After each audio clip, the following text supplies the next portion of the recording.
My friend, I got a 90s book. We're gonna go straight through it. First song in it is Sheryl Crow, Page Far.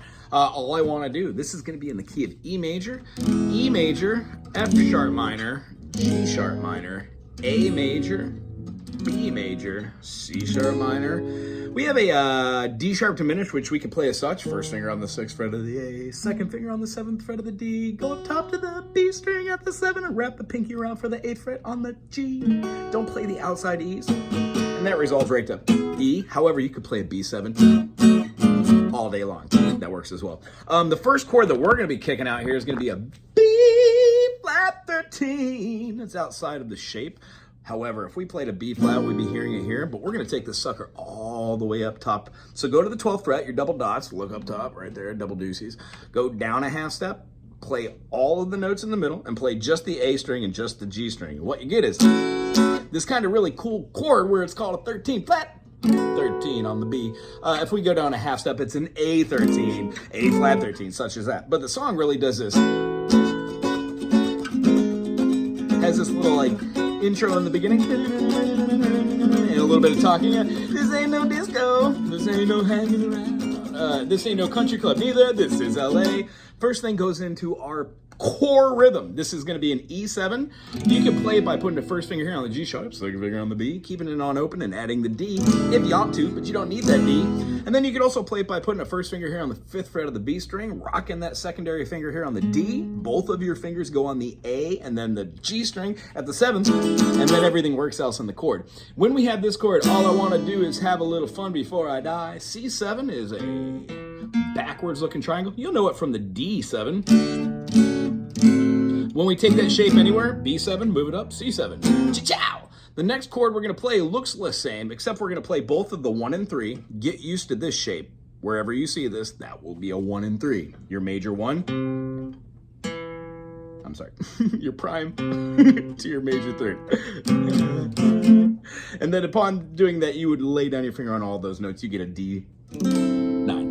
Awesome. So let's get through this. We have our all I want to do is have a little fun before I die, says the man next to me out of nowhere. And proposing nothing, he says his name is William, but I'm sure he's Bill or Billy or Mac or something, buddy. Ow! Plainly heard me, one of you ever had a day of fun in his whole life. With drinking beer, page turn. So I threw a little funk into there. I'm pretty sure that Sheryl Crow, when she's doing this, is doing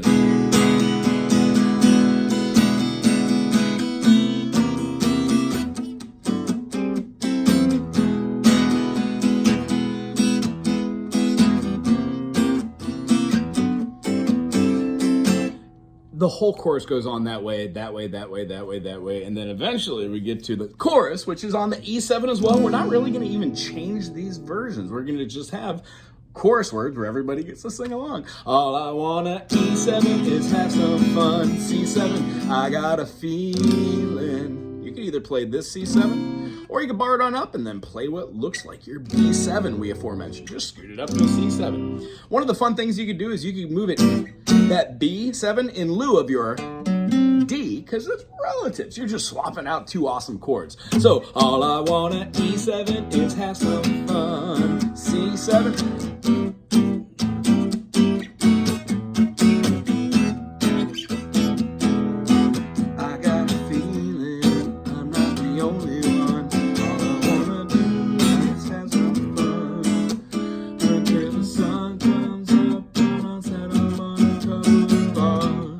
That's where we throw that little B in there.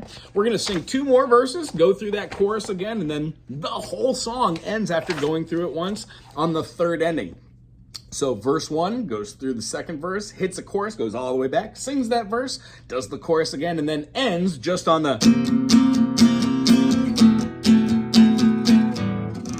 A great way to end this song is to take this sucker up top and turn it into like a 7 chord. So play all the 11th fret, and then play just a 1st or 2nd finger there on the 12th fret. Fun, huh? I got a feeling I'm not the